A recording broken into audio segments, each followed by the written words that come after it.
now the fund manager from Tata Mutual Fund. He has over 17 years of industry experience, and he is the fund manager for 3 funds in Tata's table: Tata FlexiCap Fund, Tata Young Citizen Fund, and Tata Banking and Financial Services Fund. Amey joined, Tata's mutual fund in May 2015 as research analyst, and subsequently he has become fund manager. His previous experience includes, JM Finance, HDFC Securities, and he is a chartered financial analyst and completed his Masters of Management Studies from University of Mumbai. As a fund house, Tata Mutual Fund today manages 1,45,000 crores of assets. Out of that, about 77,000 plus crores is in equity assets, and about 68,000 crores is in debt assets. Tata Mutual Fund is one of the major players today in the mutual fund industry, and they have very high ambitions to grow. As you all know, Tata is a big group, and they are one of the largest groups in India. I would say the largest group in India, and it's backed by their credibility, for hundreds of years. And welcome, Mr. Amey Sathe, and thanks for taking time and joining us for today's session. Thank you, Chokalingam, and thanks Prakala Wealth for having me on your platform. Solid, and it's good that yesterday the markets have gone up significantly. As we know, everyone is in a bull market, and people all are happy. Their portfolios are looking like 20, 25, 30%. And people who entered the market in the last 2-3 years, they are saying that their old funds, for example, like when they invested like 7-8 years ago, that fund is showing 15-14% or 16% CAGR. The fund they have invested 2 years, 3 years ago is showing 25-30% CAGR. So they are saying those funds are performing badly. My old funds are performing badly. So that is the level today the market is in, exuberance. Just, I would like to know the reasons, or if you can share with our subscribers the reasons for recent, rebound in the market, and what you are, I can put it your market outlook in the sense, current and in the next future. Yeah. So it is slightly difficult for us to sort of figure out why the short-term moves happen. But what more of a big picture thing, what I can say is that I think there are 2-3 things which are going in favor of India. One is the macro. I think in macro, if you look at, I think in terms of performance, you would have seen the GDP numbers that came through on Thursday evening. I think we have one of the best GDP growth numbers that in the world one can offer. So that is clearly one big positive, that growth is sustaining, and growth is also becoming a fairly broad-based. I think obviously there are some pockets there is a stress, there are challenges, but clearly I think growth-wise, otherwise growth has been holding up well. Government stability as well as government's focus on capex is also has been quite clear, and not only that, you would have also seen a pretty sharp improvement in overall macro indicators, maybe inflation, maybe your IIP numbers, or any data, or fiscal deficit, or rupee dollar, or the interest rate movement. So clearly net on those sides, India has been doing well. We are holding up quite well, and whatever the performance that we are seeing in the market, that is after a massive selling done by FPIs, right? I think FIs have been quite aggressive sellers in Indian market. So despite that, we are holding up because our fundamentals are pretty strong. Earnings growth, even third quarter numbers that we would have seen on aggregate, we would have done around 15-16% kind of earnings growth for the index. I think those are pretty good indicators. Having said that, I think the valuations are slightly, probably I will say, slightly ahead of its curve. So if you see the 5-year averages or 10-year averages, we are clearly trading at a premium to those averages. So that sort of warrants a bit of a caution, purely on the basis of valuation. And valuations do matter. The dichotomy that you talked about, that 3 years back, whoever invested is making a lot of returns. is exactly the point that at that point valuations, and we are obviously referring up COVID lows, right? Technically, valuations were significantly in favor of investors at that point. So clearly the returns that they got afterwards was handsome. So from an investor's perspective, we always think that the entry point of valuation is extremely critical. So are we in a frothy zone? I don't think so. There are some pockets where probably we are seeing some bit of frothiness. But on the other hand, you have probably two large segments of the markets that have not given any returns. You look at sector like BFSI, or you look at sector like consumer. I think last 3 years, 4 years, there is not much of a money has been made in those sectors. So clearly, I think in a market to make a money, I think you have to keep rotating, try to buy sectors or companies which are undervalued or underowned and offer a healthy earning growth.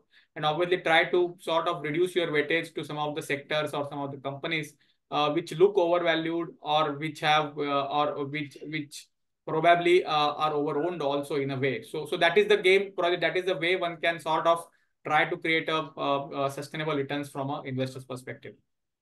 Okay. No, that's fine. And generally, what is your thought on market valuations? Generally there is a fear in the market. People think that small cap and mid cap have run up, and probably even Tata Mutual Fund, some time ago they restricted their flows in small cap through SIP only. And lately, last week, SEBI and AMP, they had some discussion on small cap, mid cap restriction of the flows, so that investors should not be harmed or whatever, because of which market also corrected few days before. So what is happening over there? I mean, in two parts. One is about the valuations that you are thinking right now, and the second is on the small cap and mid cap. Yeah. So I think overall at a valuation level, I think we are seeing a lot of dichotomy at a sector level. So some of the sectors are trading easily 20 to 25% premium to their pre-COVID averages. And there are sectors, so sectors like IT mid cap, they are trading almost 30-40% premium to their pre-COVID levels, pre-COVID multiples. And there are, on the other hand, there are sectors like, say, BFSI, which is trading 15-20% discount to the pre-COVID levels, or in some of the cases, it can be higher also. So clearly, there is a lot of dichotomy in terms of sectors. And when it comes to market cap, I think what has happened is that, so normally when we select a stock, we normally don't look at what is the market cap of the company. We look at what is the sustainable earnings growth and what is the price that at which we are trying to buy that company. So clearly there are pockets in small cap and as well as mid cap where valuations are expensive, but there are again fairly large areas in both mid cap and small cap where valuations are attractive. So we still continue to get opportunities in those market caps where valuations are still reasonable. But having said it, obviously the kind of returns mid cap and small caps are delivered, obviously there is a lot of interest by investors to put money at this point. And what regulator is trying to do is that to have a more sustainable kind of outcome. I think in India, I think regulators have done fantastic job. May SEBI or even RBI, I think they have done a brilliant job, and their main objectives always have to have a financial stability. And this is what regulator is trying to tell everyone, that India is obviously a great opportunity, but have some bit of a caution in terms of how you are managing your liquidity, how you are managing your outflows, inflows. That is what they are trying to address. I think in India, you'll always have, so if you look at the market, we haven't seen a runaway bull run, right? So there are some pockets we have seen that kind of outcomes, but there are still a lot of pockets there where valuations have derated. So it is not that the valuations have gone up everywhere. And we are not like a 2006-7 period where everything was going up overnight. So that is not happened. In fact, market it always happens that things get stretched on the positive side as well as on the negative side, right? And there is what has happened in saying some of the case of some PSU entities, right? I think there somehow we are seeing some bit of a froth or some bit of a sort of a too much of excitement or over ownership. Some of the private entities, we are seeing a fairly good attractive valuation. So that is what is making market quite interesting at this point. So I will say market cap wise, not too much of to worry probably, especially when we select the stock. And that is why we always believe that I think flexi cap is always a probably a far better category from an investor's perspective, because there you get everything: large cap, mid cap, small cap in a measured way. Okay. Good. And currently you manage three funds. Tata Flexi Cap, Tata Young Citizens Fund. I think it is Children's Gift Fund. Yeah. And then Tata Banking and Financial Services Fund. But however, during our discussion last time when we met at Bangalore, you were mentioning that banking and financial services sector as a sectoral, it is right now attractive. So probably we will focus more on banking and financial services in this discussion. So how is the general banking and financial sector looking now? Yeah. So I think so if you look at BFSI sector, BFSI is a proxy to Indian economy, right? Because it's all domestic link. So if economy does well, I think BFSI will do well. And if I, as I discussed in the start, I think the macro is looking quite favorable. So we are clocking a 8% plus GDP growth. Credit growth. So in a BFSI, so in BFSI, if I were to divide BFSI, you mean banking and financial services? Yeah. So there are two things: you have a lending as well as your non-lending. Non-lending, your insurance, asset management, capital marketplace, exchanges, rating agencies. All this will come in a non-lending financial. And in lending financials, you have banks, small finance banks, housing finance companies, NBFCs. Okay. So broadly, what I have seen is that everything is linked to the economy, right? In a way, lending part as well as non-lending part. And if I look at credit growth, which is a more to do with the lending, and if I see the financial services as the index, almost 70-75% will be lending companies. So the lenders or the banks, NBFCs, HFCs will have almost 3/4 contribution. Amey, just one request. Because a lot of viewers, whoever is looking at in the future also looking, they are all normal investors. Okay. So instead of credit, you may use the word loan growth. Loan growth. Okay. So yeah. I mean, kind of. Yeah. So people understand easily. Yeah. We need to simplify. Yeah, absolutely. Yeah. No worries on that. So if I say loan growth for the system, we are at almost 16%. And when I say loan growth, you have to take out the HDFC Limited's merger impact, because that wasn't there in the last year's base. So 16% is a very healthy growth. And if I take you back, say 5 years or 4 years back, especially from Demon till 2021 end, we were most of the time we were in single digit, because GDP growth also was probably at 5.5%.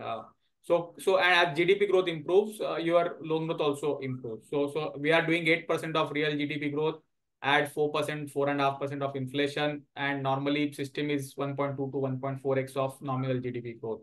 So broadly, 16-17% is a very healthy credit growth from a banking system perspective. So growth is quite holding up well. Second, asset quality or the bad loans problem, NPA problems. I think last decade has been a very tough in terms of asset quality, and COVID sort of was the last nail in the sort of coffin from an asset quality perspective. And now we have come long way. So many banks or many NBFCs used to have 10%, 15% of gross NPA. Now we are at 4%, 3% of gross NPA. So we at a system level, we were used to at 12% of gross NPA. We are now somewhere around 2.5%, 3% of gross NPA. So clearly asset quality performance has been quite strong. So this NPA level you are putting across the industry. This is at the system level, India banking system level. Banking, okay. Yeah, absolutely. So and in the NPA system, NPA form the NPA composition, if you see, there are normally 3 or 4 components. You have a corporate NPAs, you have MSME, SME NPAs, you have agri NPAs, and you have retail NPAs, right?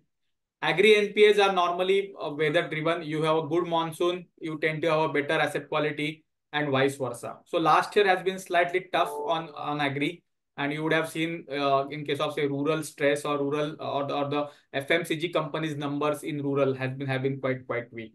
Or you are also seeing a dichotomy between the income groups, that high-end incomes are doing well, but low-end incomes are. So that is also all part of, probably I will say, agri rural is a stress because of the monsoon. So if monsoon turns out to be good this year, you will have a probably good outcome on agri. Second is MSME. MSME is again linked to the corporate as well as global growth.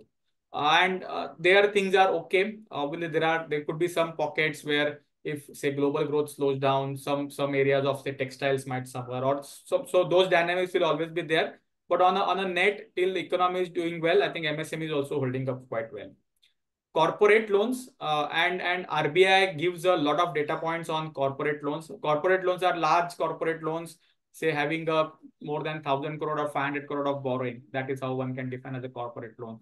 I think the asset quality in corporate loans has been one of the best in what we have seen in the last 10, 12 years. So corporate loans used to have almost 10, 15% of gross NPA. Now we are less than 2%. And RBI also corporate loan itself. Corporate loan, yeah. And in fact, RBI gives a data point on 30 days due and 60 days due. That is something called little technical SMA 0, SMA 1, SMA 2. So loans which are due for 60 days. Normally, what happens is that if something is due for 60 days, normally there is a high probability it may become a NPA in subsequent quarter. So that number is less than 1% at a system level, which is one of the best asset quality trend. And so corporate is doing well, and we haven't seen too much of a debt levels going up in corporate. So if I look at corporate credit growth, it's still in single digit. So that is one probably area of improvement that we'll have to work on next year. Because if corporate capex picks up, then this 7% of corporate loan growth has to go in double digit.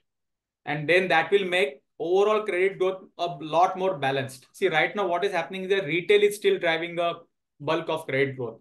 So if you see the retail, so 16% is system loan growth. But in that retail is your housing loan, personal loan, credit card, car loan, vehicle loans, all those things. Retail loans are still doing around 18, 19, 20%. Personal loan might be at a higher loan growth of say 23, 24% at a system level.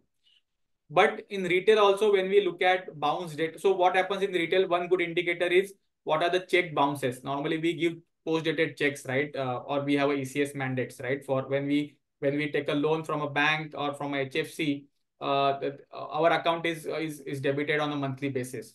So if I'm giving a check to a lender and the check is bouncing, that gives me an idea whether the stress is there on the system.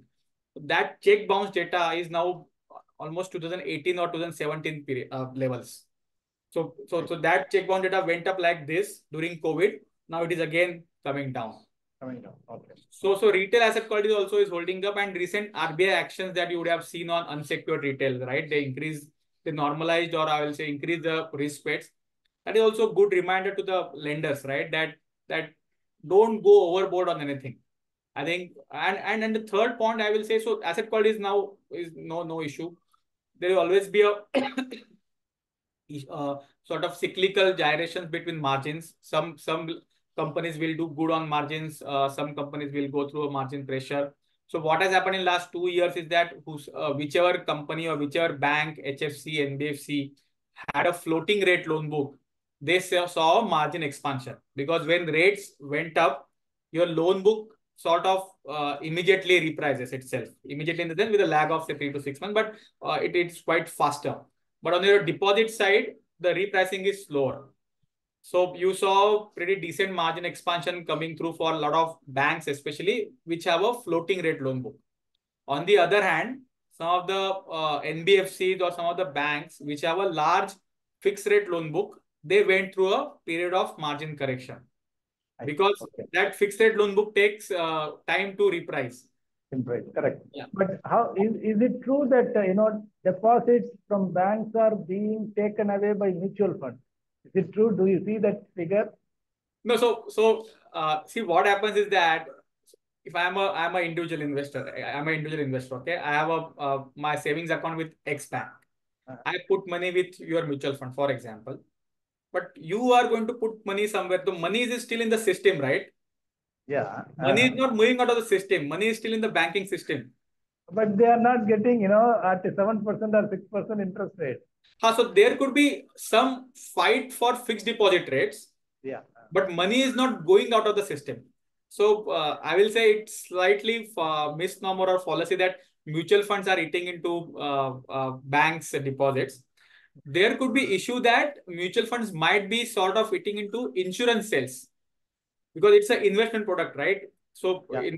from an investor perspective, we'll always evaluate which is giving me a better return or which has a likelihood of giving me better return. So there could be that issue, but I don't think if the system liquidity or the banks are facing deposit challenges because of mutual fund. So what is so on the liquidity side, I will give you 2 points. The liquidity system liquidity is impacted because of one is if people take out money from your country. So for example, when FII do large selling, right, they are taking away money. In a way, they are taking away money from the country, right? So that sort of impacts your system liquidity. Plus, there is also government spending. So you would have seen last 1.5 month, government spending actually came down, and the balances with RBI was at a significantly higher level. But last week, government released, I think, almost 1.4 lakh crore to states, and that money is now started to come back. So liquidity deficit in the sense that when banks need to borrow from RBI to fund their operations, that is where we call as a liquidity deficit. When banks are with the surplus liquidity and they don't have avenues to lend, they park that money with RBI. So that is when the system is in surplus. So in December, so I'll say Jan, Feb was the probably most difficult period from a liquidity deficit perspective at this point. So we were at one point, we were at 3.5 lakh, 4 lakh crore of liquidity deficit. And if I look at yesterday's number, we are now fallen below 1 lakh crore. Yeah, I mean, one more question that I have. If you want to take some water, please go ahead. Yeah, thanks. Yeah.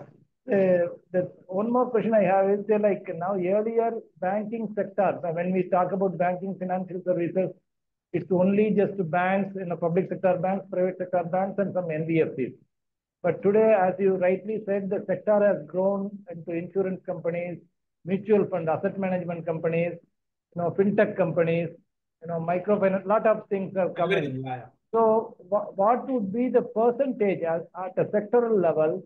So banking NBFC on one side and remaining insurance, stock exchanges, mutual funds, all those things. So if you divide that, will it be like 70-30 or? Yeah, I think you put it perfectly. 2/3 will be a lending and 1/3 will be non-lending. Okay, So because the profit pool, if you see, the profit pools are mostly into lending because it's still a technically it's an art that how do you give money and how do you recover that money. Okay. It's art and science. So that's why you'll always have, see, over a period of it can change, right? So probably 10, 20 years back, it would have been 90% lending. Now it is almost probably 65, 70% lending. But yeah. And one more thing is now, fintech companies all over the world, and India has been a leader on the financial technology, fintech companies, from UPI payment to many of those things. A lot of startups have come up, and, India is kind of a role model. India is rolling out UPI in Sri Lanka, in Europe, elsewhere, all those things. So now, there is a view that these fintech companies can eat banking system in the future. Now, so are either banks have to themselves come up like a fintech company, or they can eat? Is it a challenge to the banking industry? How do you see? Just to put some clarification. Yeah. So I think one mistake that probably banks did was they missed the UPI bus. They ignored or they underestimated probably that, because in UPI nobody makes any money, right? So they sort of said, since we are not making money, why should we pay attention? But what fintechs did, they did an absolutely brilliant job when they captured that UPI sort of a market, and from there they sort of tried to get into lending opportunities. But the difference between I see between banks and fintech is the compliance levels. I think the banks are significantly tightly regulated, and the compliance levels are very, very high. So if any fintech, if they can adhere to that kind of a compliance level or regulatory level, kind of levels, then we'll have to see whether the difference between their performance and bank's performance is that wide. because and you would have seen what happened to one of the largest fintech company, right, in last 1 month, and now almost most of their accounts will be going back to banks in a way, if you read the newspaper. So clearly, if fintech they have to make a mark, they have to first of all have to have a very high levels of compliance standard, and that is why it is not that, see, financial services is a very regulated business. And compliance levels, you look at even AMC business or insurance business, compliance levels have to be top notch. And what we have seen, unfortunately, is that some of these guys are always after the growth, and normally very high growth doesn't come at the cost of probably sacrificing some of these elements. And banks are learning, and banks are learning very fast. In fact, to talk to top 3, top 5 banks, they are experimenting in a very big way. Some of the banks are trying to create a digital bank in their own banking system, and you would have seen some of the private sector banks coming up with some of those products. So banks have learned their lessons, and I don't think now they will give up on any source of business going forward. They learned their lessons from the UPI, where they actually ceded the market share, and they are not able to get back. You are still seeing a Google Pays or Phone Pays of the world holding up to that market share. Okay. So, in your opinion, I mean, fintech companies in the near term cannot challenge banks. They have their own market and. So what you will see a lot more of partnerships. See, fintechs have technology. See, technology also, I will say banks can match up. Well, if fintechs have that user interface which appeal to everyone, banks are still not able to figure it out. I always struggle why bank cannot have such kind of a sleek app. Is it that difficult? And fintechs have innovation. Fintechs probably have that understanding of consumer psyche, but banks have capital, banks have deposits, and banks have trust. I think it is also very important. Yeah, and they have physical presence as well. Absolutely. And physical presence cannot be underestimated. Somehow people always say that digital is the only way. I always believe, so forget India. In US also, if you look at some of the large banks like JP Morgan or Bank of America, they are also opening branches. So physical presence is extremely important. You cannot sort of get away with that. So you can have physical presence. Along with that, you have a digital presence. So phygital is a way forward in this world to have, because customer needs to see that logo. One more question is, of late, or not of late, in the last 1 year or so, public sector banks had a dream run. Yeah.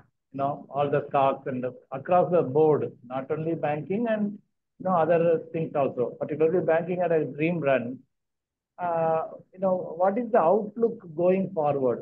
You can discuss between private and public sector, because probably these are the two major constituents in the industry. So are they that much promising for PSB, public sector banks, or private sector banks? Do they have lagged? What is going on? So last 3 years, if you see the public sector banks, start of 2020-21, the profitability was significantly depressed because they were coming after the very elongated kind of a asset quality cycle. And last 3 years, what we saw normalization in credit cost, and that sort of helped them to improve their profitability. Not only that, a lot of these bad loans sort of they were going through. Many of them saw resolutions, and most of them were 100% provided. And even if you have a haircut of say 30-40%, still 60% money comes back. So that had a very big impact on their profitability. And you would have seen stock prices normally follow your earnings growth.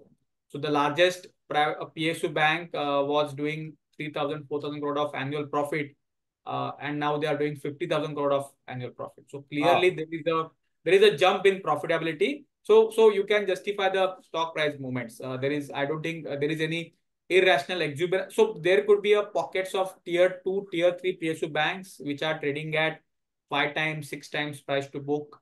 There obviously it sort of defies the fundamentals.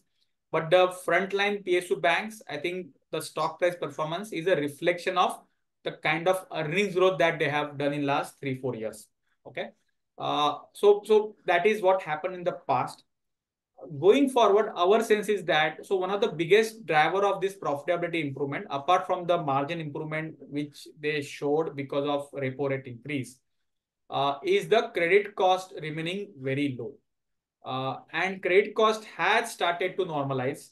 It is getting masked a bit because of the recoveries that they are still seeing.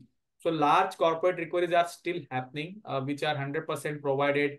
So if your 100 rupees is a loan, and if you have created 100 rupees of provision, and that loan is sort of recovered, maybe because of someone is ready to take a haircut, or there is some property underlying against it, whatever some assets or machinery, and you recover say 40 rupees of that debt, 40 rupees entirely comes to your P&L.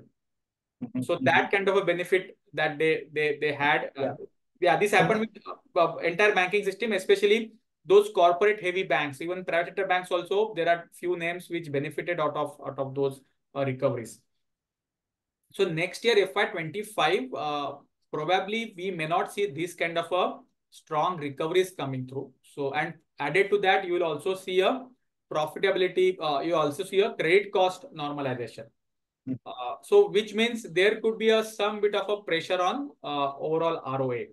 And if you see right now also, ROA of PSU banks is somewhere around 1%. While private sector banks, at least the frontline private sector banks, are somewhere around 1.7 to 2%. And mid-level private sector banks somewhere around 1.2 to 1.4%. So there is a gap between profitability of PSU versus private. Just on the PSU banks side, I think there are two things that probably they can focus on. One is I think market link compensation. I think if they can get into the groove of say private guys where there are ESOPs issued, or you are getting rewarded for your good performance. If they can get the culture in PSU banks, that kind of a culture, I think that will be a very good positive improvement. Secondly, I think if you see the employees per branch, I think PSU banks need to catch up with private sector banks, because right now also PSU banks are losing market share to private sector banks. If you see most of the PSU banks, their loan growth or deposit growth is still lower than the system loan growth or deposit growth, which means your market share is slowly coming down. The decline is not that fast as what we saw in last decade, but decline is still happening. So they need to catch up on that to sustain current levels. And so in our view, FY25, we are more inclined towards having a private sector lenders than having PSU lenders. This is what our thought process. Let's see how it goes through. Okay, so the past, dream run is for PSBs, but the future is private sector, kind of. Yeah, so I think private sector banks valuations also are now becoming far more palatable. I think far more reasonable, considering the profitability that they are showing. I think more than the debate of having a private versus PSU, I will say debate can shift to a who will benefit or which companies will benefit. See, on the interest rate side, for example, I think we are somewhere close to the peak of interest rate cycle, right? We are not taking a view whether when the interest rate will come down. It might happen in July, August, December, we don't know. But clearly on a funding cost side, we are somewhere near the peak. So which means whenever rates come down over the next 2 years, you have to see which companies benefit. So in private sector banks, also there are some companies which will benefit. Some of the private sector banks will be actually at loss because they have a very large floating rate book. Some of the NBFCs might benefit. Some of the HFCs which were not able to pass on the increase in funding costs also might benefit. So I'm thinking you have to probably structure the fund accordingly. In fact, this is what we have done in our Tata banking fund also, in a way that we are saying that we are now closer to the peak of interest rates, not only at a system level, but at a individual company level. So fourth quarter, you will see most of the banks as well as NBFC, HFCs seeing a funding cost peaking out. I think that should be the last quarter, or some bit of a sort of flow through in Q1.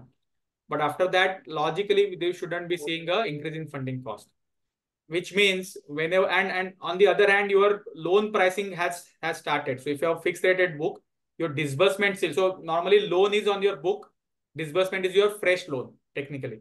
Correct. Right? So you're already seeing a gap between your loan yield and disbursement yield. From an investment perspective, from an investor's perspective, because most of the subscribers are, they are looking for opportunities where where there is possibility to make, more money. So in that respect, is it a good time to get into banking and financial services funds like Tata? Yeah, so I think from a sector sector fund perspective, the sector fund has its own challenges, right? So from a sector funds perspective, it is important that you need to you try to enter at the bottom of the valuation, and obviously try to exit at the peak of the valuation. Obviously, some of the things are proven in hindsight only, but at the valuation side, clearly BFSI is the one pocket or one segment of the market where at least I will say 80 to 85% of stocks are trading anywhere between 10% to 25% to below their 10-year averages or pre-COVID multiples. So clearly, this is a one sector which has actually gone through a severe derating, I will say. Normally in India, we don't talk about derating. We always talk about re-rating, right? But this is the one sector which has gone through a fairly prolonged derating. So many stocks you would have seen, despite delivering a 15-16% EPS growth, has not delivered that kind of a stock price returns. Right? So that makes investors' life actually a lot more better, because now you are entering a period where valuations are in your favor. Okay. So whenever and the performance has been holding up, I think barring few names, I think performance of BFSI has been quite decent. Only thing that BFSI faced issue is the FII selling. FII, so if you see the BFSI holding, FIIs own BFSI in a very big way, and they have been selling relentlessly for last almost now I will say 18 months. And most of the and if you see, unfortunately, domestic investors anyways were at 34% invested in BFSI. So whenever FI have been selling, the ability as well as willingness to absorb that selling also sort of is not there from a domestic investor perspective. So whenever FIs actually come back, and I'm sure when they see the earnings growth, when they see a valuation comfort, they will come back, because at the end of the day, investing is all about try to invest at undervalued companies or sectors. And then BFSI will be a biggest beneficiary. So to sum it up, I will say valuations are in investors' favor. Earnings growth is healthy. So I think it's a good time to look at BFSI from a sector fund perspective. Correct. Okay. So what could be an expected range of return in the next 3 to 5 years? Probably, is it okay if people can wait for 3 to 5 years? Can they consider banking fund? Yeah. 3 to 5 is a good investment horizon to consider banking fund. It is always difficult to give what is the return expectation, but I will give a more of a macro picture kind of a view. What we see is that the nominal GDP growth is around 12.5% for the country. If it holds on to it, and after that, banking sector is a 1.3, 1.2 to 1.5x of nominal GDP growth in terms of growth. So assuming all the things remaining standard, remaining stable or not changing much, I think 15-16% is something. But again, I will say it is very difficult to put any number to that. But this is a ballpark. Yeah, this is how one can sort of look at from a how things can pan out. I think, see, BFSI is a proxy to Indian economy. So if Indian economy remains resilient, remains strong, I think BFSI is a sector to be with. I think. Yeah, but what we know is the sector is undervalued right now. Absolutely. And it can give better opportunities for investors if they invest right now. In the future, they can get 3 to 5 years time, they can get decent return. Because absolutely. So whenever we look at any sector, we always look at is it underowned, it is undervalued, or it has underperformed. So probably now all the three boxes are getting ticked in case of BFSI. Very good. And how is Tata Banking and Financial Services Fund positioned? And I mean, if you can give a little bit of details about your banking fund that you are managing. Yeah, absolutely. So right now, as we discussed a few minutes back, that we have almost 2/3 will be lenders and 1/3 will be non-lending. In non-lending, we have a very good exposure to life insurance companies, one fintech aggregator in life insurance in insurance sector. We have one GI, general insurance company. We have asset management companies as well as one distributor of assets. So there we are fairly diversified, and we have tried to capture almost all the opportunities which are available in the non-lending financial services space. On the lending space, at this point, what we are trying to do is that we are trying to sort of shift, or we are almost at the fag end of doing that. That try to have allocation to those companies which will benefit whenever there is a interest rate start to sort of decline or start to moderate. Because we are definitely at the peak. We don't know the timing of rate declining, but we need to be proactive because we cannot change our portfolio positions overnight, right? In a way, we cannot be reactive. So we are trying to go overweight on those entities which have higher fixed rate loan book or which have relatively higher wholesale funding. And because normally what happens, higher fixed rate loan book will benefit whenever the rates sort of come down. And if you have a higher wholesale funding, because there the correction happens quite fast. Retail term deposit take time to reprice, but wholesale funding. So this is how we are sort of positioning ourselves, and it's a more of an active fund because we take more active calls in this. It's a sector fund. So clearly, we take a lot more active fund and try to sort of create alpha for our investors. And your portfolio is inclined more towards private sector banks. Am I right? At this point, yeah. At this point, we are fairly largely exposed to private sector. We have probably, I will say, only one PSU name at this point. Okay. PSU bank name. Okay. So now that gives your overall view about the sector. I mean, you went into detail and gave good insight about the sector, lending versus non-lending, and all those things. It has been really good, and probably Tata Banking and Financial Services Fund, if I remember rightly, at the same time you launched the 4-5 sectoral funds. Yeah.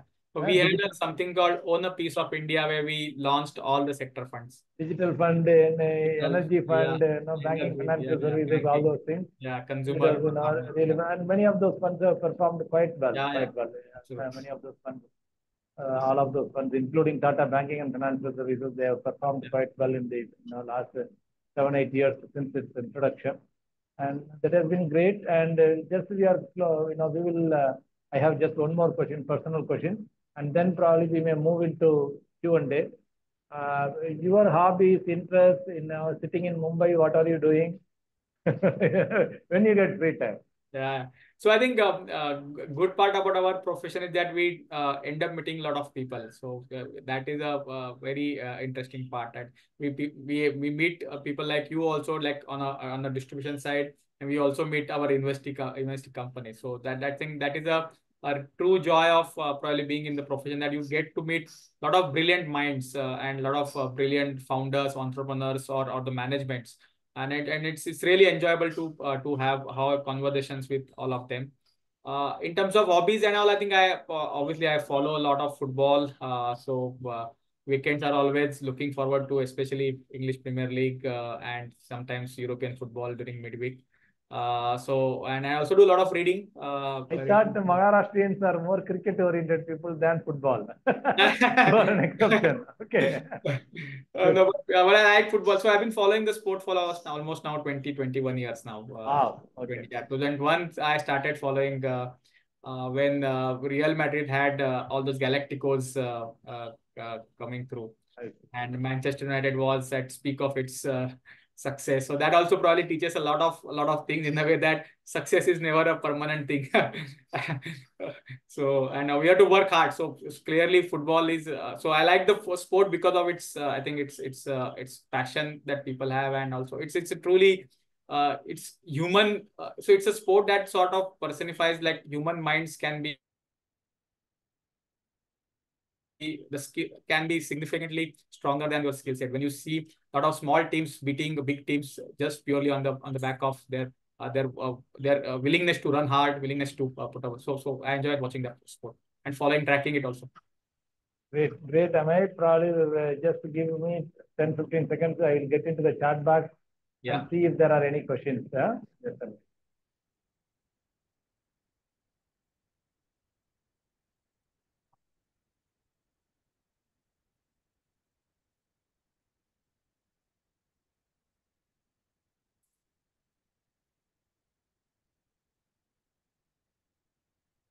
One of the question is, is it good to invest in banking and financial services fund right now or after the election? This is a question from Karthik Kutuwa.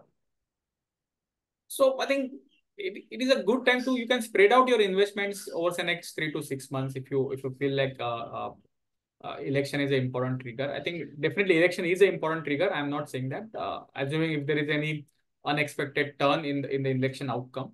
But I think in terms of till the time economy remains resilient and valuations are in our favor, I think it is always I think the sector actually ticks all those boxes. Valuation is in your favor, earning growth is healthy, and there is a significant underperformance also from the sector. So I think if all these three things are happening, I think it's a good time to look at. You can spread out over next 3 to 6 months. That is also equally before and after the election. Yeah. Kind of. One more point probably I would like to highlight, especially for BFSI, is the role of regulator. I think RBI has done an absolutely phenomenal job. I think, and they are making sure that we have a more sustainable growth. I think so. We may not have a period of runaway growth, right? 30-40%. But we can have a 18-20% of a very sustainable growth over next 4, 5, 6, 7 years. And the kind of monitoring, the kind of I think follow-up they are doing on, especially on asset quality, I think has been quite great. You would have seen last year also, same time, we were discussing a very large corporate going through its own challenges, right? If you remember, large conglomerate. Yeah. But RBI was absolutely on top of everything. So for the first time, you would have seen regulator releasing a press release saying that bank exposure has been within limits and there is no issue. It is backed by cash flows. So clearly, regulator has done a phenomenal job of regulating things. And my sense is that if we are lucky, if this situation persists, we may not get into a bad asset quality cycle for at least next 3-4 years. I think we can have a very sustainable, healthy 18-20% kind of a loan growth for next 4-5 years. If that outcomes come through, I think it's a very good outcome from an investor's perspective also. Okay.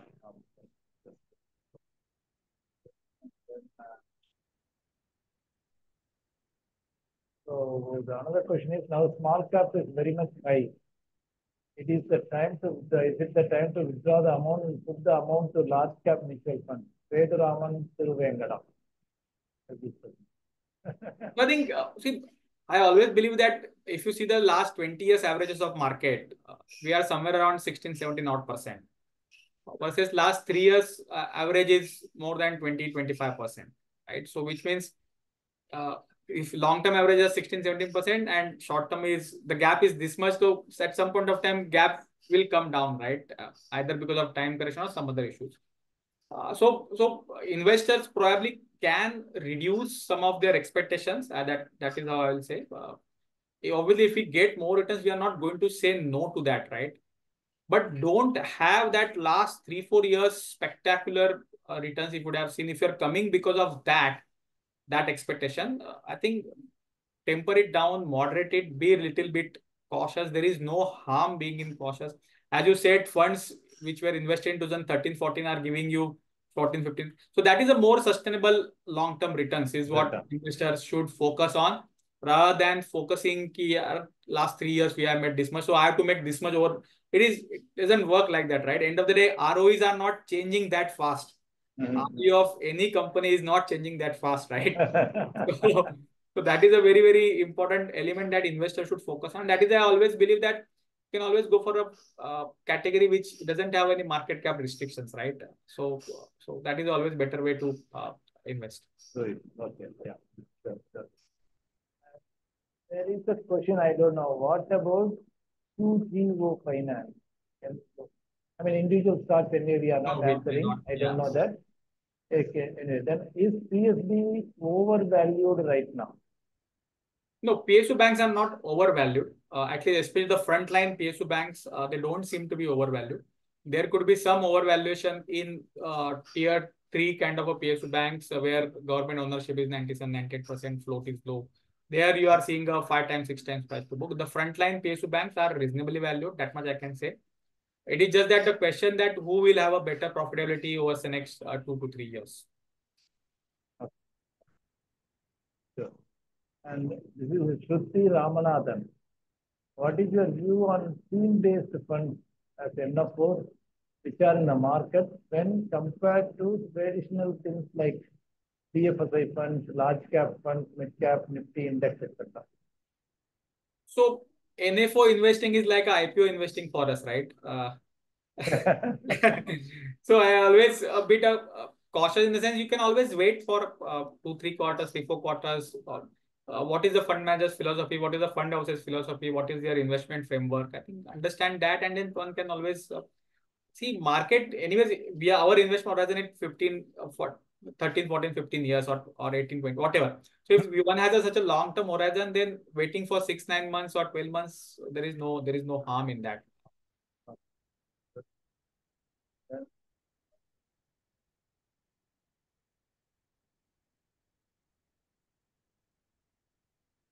Any views on a passive micro cap fund, please? I mean, if at all you think of not answering any questions, you may just say pass. Yeah. No, I think I will say that active is always better, especially as you come down below the market cap levels, because in the index fund you don't have any options, right? And like in a active fund, one can go on cash, one can have a more liquid names. So those options are there for active. So I will say if you are actually doing, someone is actually doing like any investing in say small cap, micro cap, my personal preference always be go with active because the risk management probably will be better in active. I think from a index fund perspective, I think large cap is somewhere one can go for index fund. But there also what I have seen is that tracking error is somehow nobody talks about in passive fund. I think somehow that is also a big element. Secondly, and last 3, 4 years, we have seen active actually doing far better in terms of beating the benchmark kind of outperform. So there always cycles. Active will do well, sometimes passive will do well. I think focus has to be on allocation to the particular investment class rather than getting into which one is should I try to save 10 basis point here or 20 basis point here. I think that beyond the point helps no one. You have to focus on your asset allocation. So you have to focus on how much equity allocation you are doing. I think that is a very important because that will determine almost 80-85% of your total returns. Of the total return that you generate, almost 3/4 comes because of that asset allocation part. So I think investor can like you should take help of you as well as your team members to sort of have that kind of a articulation or understanding how to invest and where to invest and when to invest. I think these are very important elements. Yeah. In general, in the micro cap category, it is better to be with active than with passive. That is your answer. And one more query from media. View of Tata Digital Fund and upcoming period expectations on IT industry. So, do you want to take that? I mean, Tata Digital Fund, how it will perform, or what is the outlook, and going that is forward. done my colleague. So probably what I can say, my own view on IT sector. I think so, and especially in the mid cap IT space, valuations are stretched. I think most of the companies are trading 25, 30, 40% premium to their pre-COVID multiples. So at that point, so the gap between multiples is very high. Expectations level are also very high. Okay. And whether those expectations will be met or not, that is something one has to debate. I think because this year 24 has been a complete washout. 25 there is a bit of an improvement in expectation of improvement, but is that improvement is going to be that significant which can justify their current multiples? Even large cap IT names are also trading 15-20% premium to their pre-COVID levels. And 2015 to 19 was a period also where they actually grew in somewhere in single digit EPS growth. So if they go back to that level, whether these multiples are justified or not, that is a question that investors need to ask. And also there is, I will say this is something called this AI thing. Honestly, nobody knows how it is going to impact overall outsourcing industry, right? Because it can actually disrupt. Obviously, no one is talking about much. There is only fear. We are not seeing in the numbers, but there is that disruption is real. and how it is going to shape up the some of the company's fortunes, that we'll have to see. And multiples are actually fairly elevated. So Okay. that is The IT industry. yeah, Okay. yeah. Good, good. Thank you. Then another question from Shruti. I think this is for me. At what point of time do you suggest to withdraw from mutual fund? Maybe after one cycle of 3 to 5 years, or leave it for longer than that? So my answer will be, Shruti, probably you can leave it as long as you do not need it.